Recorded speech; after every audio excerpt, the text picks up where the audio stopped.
Okay, well, good afternoon, everybody, and thank you for joining us today for this webinar where we're going to talk through the small molecule high throughput screen using AstraZeneca facilities. So I'm joined today on this webinar by my colleague Claire DeMay, who is the program manager who will be looking at after this round 3 of the HTS call, and also Hannah Semple, who is the key contact person at AstraZeneca. So today I'm going to start with a very brief introduction just to the scheme, and then I'm going to pass over to Hannah, who will take you through all the details and all the opportunities that are available by working with AstraZeneca. And then it'll come back to me and I will talk through some of the more specifics related to the application form itself before we'll open it up to questions from the floor. So why do we do this? Well, obviously, small molecules are the sort of mainstay of the therapeutic landscape that we have. A lot of the drugs going back a long time are what we would class as small molecules. So these are sort of active chemical substances that will actually have a therapeutic benefit to human beings. And about 90% of the medicines that are available today fall into this category. Now, in the old days, a lot of the medicines were actually produced by, finding active ingredients from within nature, but there's only so much you can do with that. And when we have really interesting targets today that we might want to pursue as therapeutics, one of the great opportunities that we actually have in order to start this sort of drug discovery process is through high-throughput screening, where we can actually run a really diverse panel of chemical matter and look for distinct hits that can actually hit our target of interest, and that can actually be one of the early starting points to do a hit expansion, leading into ultimately lead optimization medicinal chemistry programs. So this call isn't that new. It was launched back in 2017, where it was called the Centre for Lead Discovery. And through its 5 years of its initial phase, there were 12 campaigns that were actually run successfully at AstraZeneca. And there's just a list of the sort of diversity of projects, both in terms of geographical diversity, but also the various different targets and diseases that these might actually be beneficial. But about 18 months ago now, we actually relaunched this in the sort of 2024-25 financial year. And the readjusted scheme actually set out to fund 4 HTS campaigns at AstraZeneca in each financial year. And through rounds 1 and round 2, we funded these 4 projects. So we managed to find sufficient projects to fund, to actually take up all the slots at AstraZeneca, which is a really good outcome for that first year. Now, I'm putting up the highlight areas that we had here because there's been a little bit of confusion that we're only interested in projects that are within these highlight areas. You can see that for each of these rounds, actually one of the projects was from a highlight area and one was outside the highlight area. So it's just to emphasize that this particular opportunity remains open to all projects. It's just we're trying to really generate interest in these highlight areas, and they will take priority if all things are equal at the end. So if everything scores an 8, it will be the highlight areas that we look to fund first. But in the previous 2 rounds, we've only had one that sort of fulfilled that highlight criteria, and then we've been able to fund a good quality application that sat outside that area. So at this point, I'm going to hand over to Hannah. I'm going to stop sharing, and Hannah is going to talk you through the specifics of the facilities and the call at AstraZeneca. Thanks, Adam. Just sharing my slides now. Is that coming through okay? That's great, yeah. Yeah, perfect. Thanks for joining the call today. So I'm Hannah Semple, so I work in the high throughput screening group at AstraZeneca, and as Adam said, lead this call from the AstraZeneca side. So I'm just going to give a bit of background around what you can get out of this opportunity and the kind of considerations when thinking about applying to this call. So firstly, AstraZeneca holds a very large compound library. This is a diversity collection of 1.5 million compounds, which we use internally for screening to find new chemical equity against targets of interest. And this call gives UK academic researchers access to this compound library, but also to the equipment and the expertise from AstraZeneca to enable you to also carry out this high throughput screen against a target of your own interest. So the overall aim of this is that we can support academic researchers in finding new starting points for small molecule drugs against novel targets. So the screen itself would be run in our high throughput screening lab in Cambridge in the UK, where we've got a very large lab which has a huge amount of state-of-the-art automation, which you can see on the right-hand side of this slide here. This automation is kind of designed to be very flexible to run a huge variety of assays, and particularly for running the kind of large scale of screens that we run in-house. As part of this call, we also encourage someone from the academic lab to come and work with us at AstraZeneca for up to 3 months. And this is really kind of to benefit from both sides. So from our side in AstraZeneca, we see this really beneficial to get the kind of academic knowledge of the target, the biology, and also the assay that you're bringing to us, but also hopefully give that academic researcher experience working in an industry lab with this kind of automation platform, and kind of learn about how we run projects in a pharma setting. So we're hoping that this is kind of really going to help cross-pollinate the kind of experience between the two ways of working. So in terms of the types of assays that we can run in high throughput screening, so I think we'll start with the kind of key considerations in the orange box here.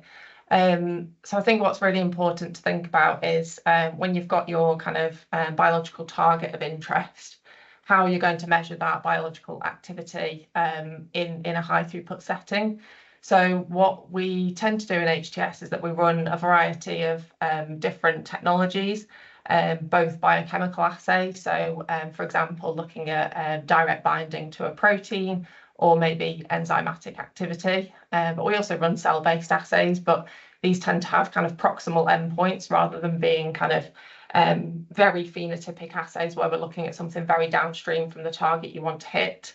That tends to just kind of be quite difficult when running a large scale screen, because it's quite hard to kind of then deconvolute how that compound is acting to give that phenotypic effect. So I think really thinking through what that primary assay is going to be, and then thinking about how you're going to run an appropriate cascade to kind of triage the large numbers of compounds that are going to come out of your primary screen, and characterize those.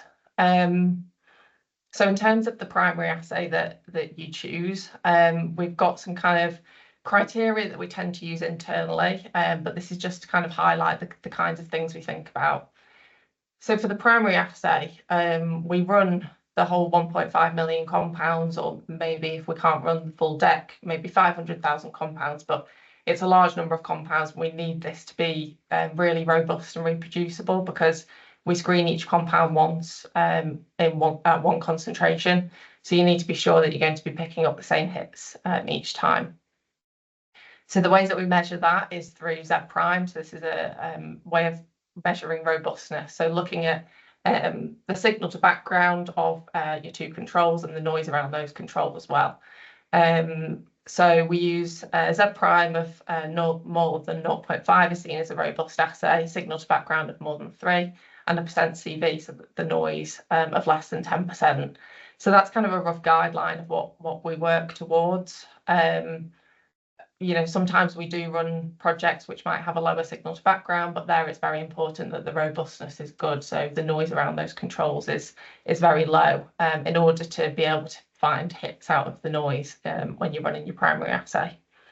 It's always ideal if possible that you've got a tool compound. That's not always the case, but if you do have one, then showing that kind of is reproducible and gives you that window is really helpful.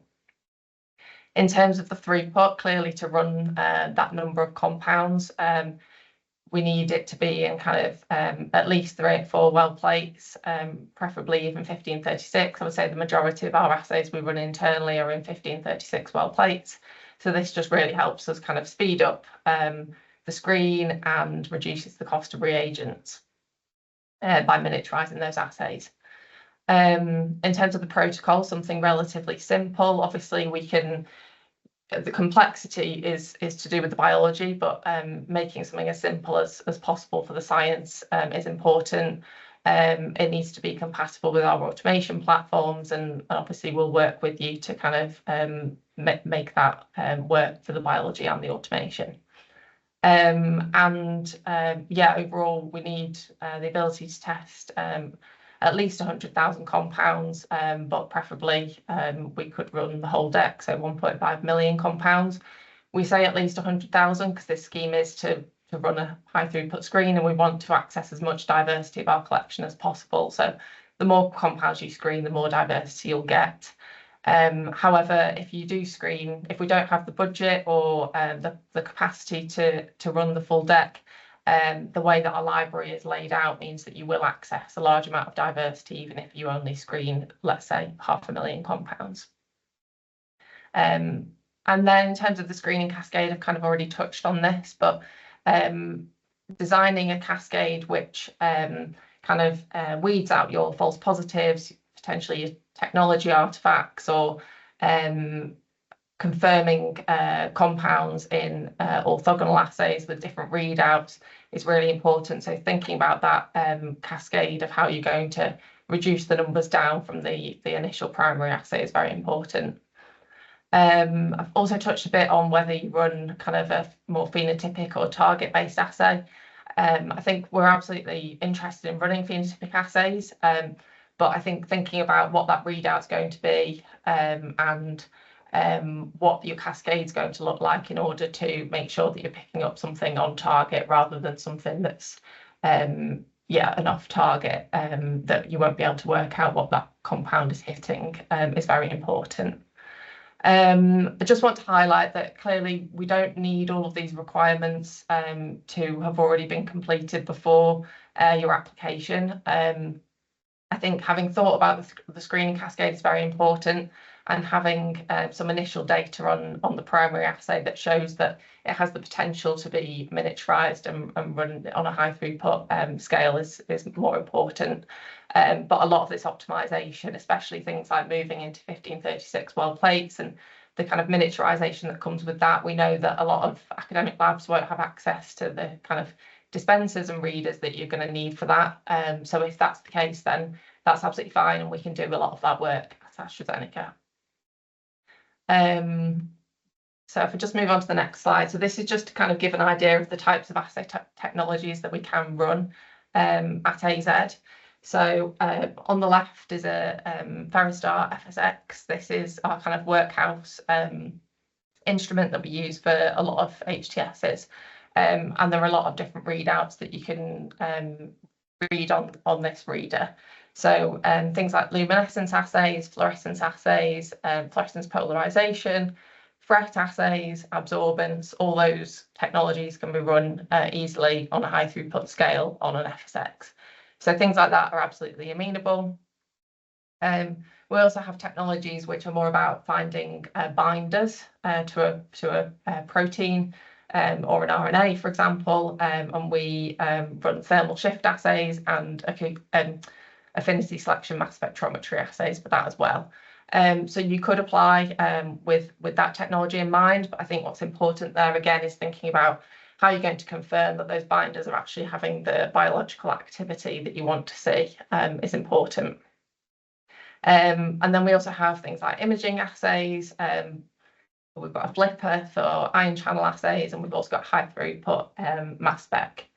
Things we don't have are things like flow cytometry. We can't do RAG-chem assays. So if there's an assay that's not on here that you're interested in running, then get in touch and we'll let you know if it's feasible or not. And then I just wanted to kind of share what a kind of typical cascade looks like and how these projects run. So as I said, the primary screen is run on up to 1.5 million compounds, single concentration and single replicate. This kind of the number of compounds that we run here is dependent on what the assay format is, what the throughput of that assay is, how complex it is, how long it'll take to do it, and also the cost. So some assay detection reagents, for example, are very expensive, so that might limit the number of compounds that we can screen. But on the whole, we tend to screen between 500,000 and 1 million compounds through this scheme. Following the primary screen, we identify the hit compounds, and we take all of those compounds through to concentration response screening, both to confirm their activity in the assay and also to start determining potency. These compounds are always run on the same assay as the primary screen in the first instance, and we can run up to around 6,000 compounds in that first stage. Following that, we have an AstraZeneca chemist aligned to each project, and they can pick some near neighbours to the original compounds. This is especially helpful when we've not screened the full deck, and that helps us kind of expand clusters and build confidence in the compounds that we've picked up in the primary screen. And then alongside these concentration response rounds, we also try to include at least one, but maybe two, maybe even three different assays at this stage. So these would be things like artifact assays to detect false positives. So for example, in a fluorescence assay, you might pick up fluorescent compounds or fluorescent quenchers, and you can use an artifact assay to kind of pull those out of your hit output. We also use orthogonal assays, so detecting the same kind of biological activity, but with a different technology. So this is helpful to build confidence in these compounds. So thinking about what's important to pull out here in these different assays alongside is very important. Following that, we might be down to kind of the hundreds of compounds at this stage. And at this point, you might have some kind of lower throughput assays at the academic lab that you want to run the compounds in to check that you're getting desired biological activity, maybe in a primary cell line or something that's kind of lower throughput that can't be run in AZ, but you want to kind of check the compounds. We can share those compounds with you at this point, still structure blinded. But this really helps us kind of define which compounds it is that we want to share at the end of the project. So once all that has been done, we can share up to 3 chemical series with up to 15 examples of compound per series with the academic lab, following a kind of governance process that we go through internally. And then at this point, obviously all the data is owned by you as the collaborator. And you're free to kind of use those compounds, do some medicinal chemistry and work them up to leads. So I think that's all from me. I'm going to pass back to Adam now to talk about the application process, but I'm happy to take any questions at the end of the webinar. Thank you very much, Hannah. So whilst I'm getting my slides back up, just like to kind of make the note that during the sort of nearly 7 years now that we've been working with AstraZeneca, their professionalism in the way that they take on board these academic projects is just exemplary. They treat the academic groups that are accessing things through this scheme in exactly the same way as they would their internal projects. And that's delivered some phenomenal outputs, I think, for the scheme as a whole. Also, Hannah highlighted the fact that we now encourage this 3-month sort of secondment opportunity for a researcher within your lab, and that can be any researcher that you think would benefit from going down and actually helping out with the screen. But more than that, sort of encouraging that porosity where both sides can sort of better understand the motivations and the type of things that each of their organizations actually sort of brings to the sort of wider biology and drug discovery landscape. And I know from talking to David Gray, one of our round 1 applicants, they have found that opportunity extremely useful to the person who actually went down. So the application process itself. So we're in round 3 now, which opened back in February of this year and will close in September. And the plan at the moment is to have a panel meeting around sort of November time. The thematic theme focus for this particular round is pain and also women's health, including conditions related to metabolic disorders. But as I said earlier, you can apply to this round even if you don't fulfill these two thematic focuses.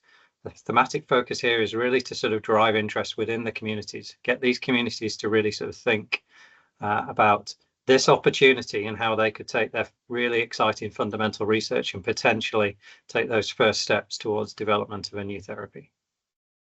So the application form is relatively short.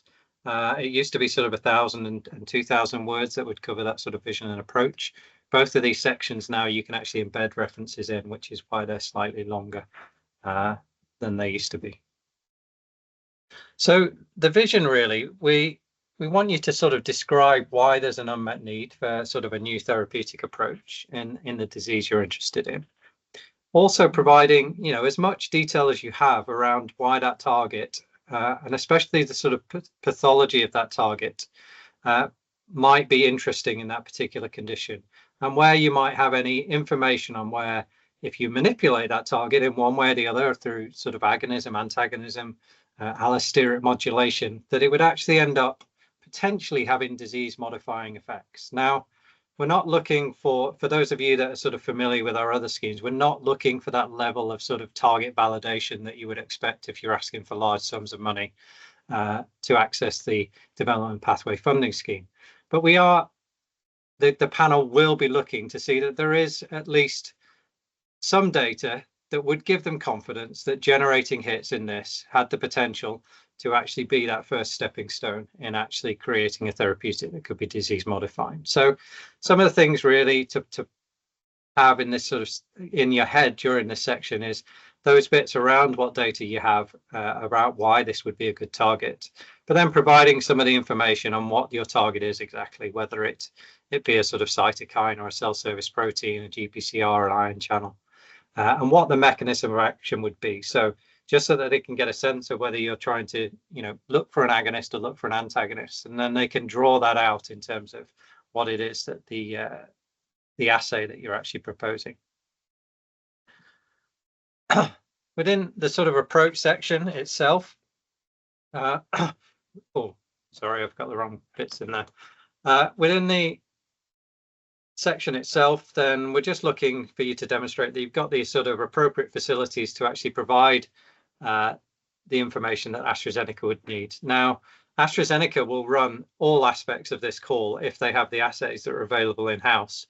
When Hannah pointed out the sort of secondary assays that would then come to within your institution, those are assays that are non-transferable in effect. So they're so low throughput, or you have such specialist knowledge that those can't actually be transferred, or they're not amenable to being transferred to those assay situations. Within this, you would describe, as Hannah's kind of laid it out for you, what that assay cascade would be beyond the sort of initial high throughput screen. And you'd provide, and we'd ask you to provide a description of whether your application is applicable. Now, I do apologize, I've actually put down the two here that are probably for the next round. So at the moment, this round is pain and women's health, rather than the mental health or dementia, which would be for one of the future rounds. Obviously, when you're talking about the approach, there are things you need to think about. You need to sort of think about the safety of running the screen. So you can't actually send cell lines that would be category 2 to AstraZeneca to run on their assays. So you have to think that the reagents that you're using are safe and can be transferred to AstraZeneca. As has been pointed out, you need to think about the costs. So some reagents are more expensive than others, and just really understanding those, or sort of detailing within that approach section, what it is that you would like to do to the best of your knowledge, because obviously we've spoken about the fact that AstraZeneca can now actually do a little bit of the tweaking, and we've seen that with some of the awards that we funded in previous rounds, that's been a great addition to this, that the assay doesn't need to be fully HTS ready. There are bits and pieces that we can explore within AstraZeneca itself. Just coming back to sort of Hannah's point around phenotypic assays, that they're not out of scope per se, but as you would see from that list, I think we've only funded 1 out of the 14 projects that were ever there. So AstraZeneca within this call aren't providing a sort of targeted focus library. So they're ones where you know where the molecules actually hit, and you can start sort of teasing out maybe within the phenotypic screens which pathways are actually being activated and doing certain things. So that's not available within this scheme. So if that's the kind of thing you're looking for, then this call isn't particularly appropriate. Within the sort of phenotypic assays, because they use live cells, it can be difficult sometimes to generate the amount of cell line product that you might need. So that's something you would need to think about. You'd also need to think about the number of steps within that process, because the more steps you need to do, the less amenable it is to HTS, because each of those steps actually brings in an element of reproducibility, which means that your outputs become less and less reliable as you move through that cascade. You also need to sort of select the sort of primary readout that will connect to a sort of clinical response or outcome. So it has to be robust in the respect of what you're actually going to be measuring within that HTS format is something which would indicate that those compounds are potentially going to be useful within the scenario that you've detailed within your vision section. Often within those sort of phenotypic assays, there might be sort of multiple primary readouts, and that can be really difficult to run. Well, it can be virtually impossible to run. You can add some of those additional readouts in the sort of confirmatory phase as you sort of whittle your compounds down, but obviously this makes it more and more complex and makes the cascade more and more difficult. But ultimately, what we want you to do is be able to deconvolute through these various steps so that at the end you have a target with a hit that you can potentially then look to do that hit expansion or develop a hit to lead or eventually lead optimization medicinal chemistry program. So when we're talking about the costs on this particular scheme, most of the work will be done at AstraZeneca. So what we've done is we have picked numbers that from our historical knowledge are sufficient to run a good size screen. So as Hannah was saying, there is that balance between if the reagents are complex, you will reduce the amount of compounds that you run. So it's a kind of pros and cons balance sheet around whether it's worth spending the extra money to run the extra compounds. And we'll get to a nice sort of balance point where the 150K should run a really nice compound set that's likely to lead to some really reproducible and good data that comes out the other end. So these bits we ask everybody to actually input into their application. So you should put in 150K and 20K into your application, regardless of whether you think it's going to be less than that. These are just blanket figures that we put into every single application, and these are 100% exceptions. So unlike in the old days where the MRC would pay AstraZeneca directly, we would now ask the research organization that's awarded this to pay the invoices that AstraZeneca sends to you. And that's why these are down as 100% exceptions. So you're not left out of pocket by reimbursing AstraZeneca for the cost of the consumables related to actually running these assays. Now, don't worry, you won't be out of pocket if we get to the point where it's looking like these won't be sufficient to actually cover this. We do actually have scope to make sure, balancing across our sort of portfolio, that within our sort of budget envelope of £1 million for running 4 screens over a year, that we can flex between various programs to make sure that the appropriate money is paid to AstraZeneca for the work they've done, and there's no expectation that your research organisation would have to pick up any of the costs if they were suddenly unexpectedly went beyond these limits. Now, what remains basically of the budget after this 170,000 of exceptional costs is about £80,000 of MRC contribution. So that means that with our £1 million budget, we can fund 4 £250,000 projects.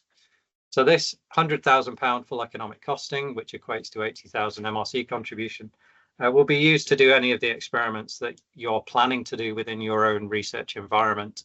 It will also cover the expenses of the PDRA, or well, not necessarily the PDRA, it can be any researcher from within your lab going to AstraZeneca for that 3-month period.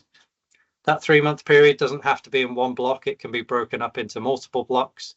It's probably sensible that there's sort of 3 to 4 weeks minimum that you go at a time, but that can be 3 or 4 blocks of 3 to 4 weeks at a time, which ultimately adds up to to the 3 months. Obviously, the standard costs that we would normally have in there related to the running of the project and any equipment that you might need. Now, it would be very unusual to pay for large sums of equipment, because obviously there would be very little work, and that would be part of the sort of understanding you had sufficient infrastructure to do the bits that you were actually proposing to do within your own research institution. So within this, AstraZeneca are obviously an automatic industry partner. Now, to avoid all the work associated with the industry collaboration framework, we, from the very beginning, have negotiated with AstraZeneca around what the terms and conditions of this working relationship would be. And we have formed a collaboration agreement template. Now, this template we know fulfills the conditions of the ICF, and it's been checked by the partner organization that looks at our contracts. To decrease the time between the project being awarded and starting at AZ, and also because some of the early negotiations were causing a lot of backwards and forwards between AZ and the research organizations, we do ask you within the application yourself to say that you agree to the terms and conditions that are in this draft template, and that you will sign it sort of unaltered. So that's part of the terms and conditions now, that this collaboration agreement is basically the one that will be utilized in order for you to access these facilities. And that has great benefits in terms of maintaining the relationship that the MRC has set up with the MRC to make this as fluid and as streamlined and non-bureaucratic as possible. So at that point, I'm going to open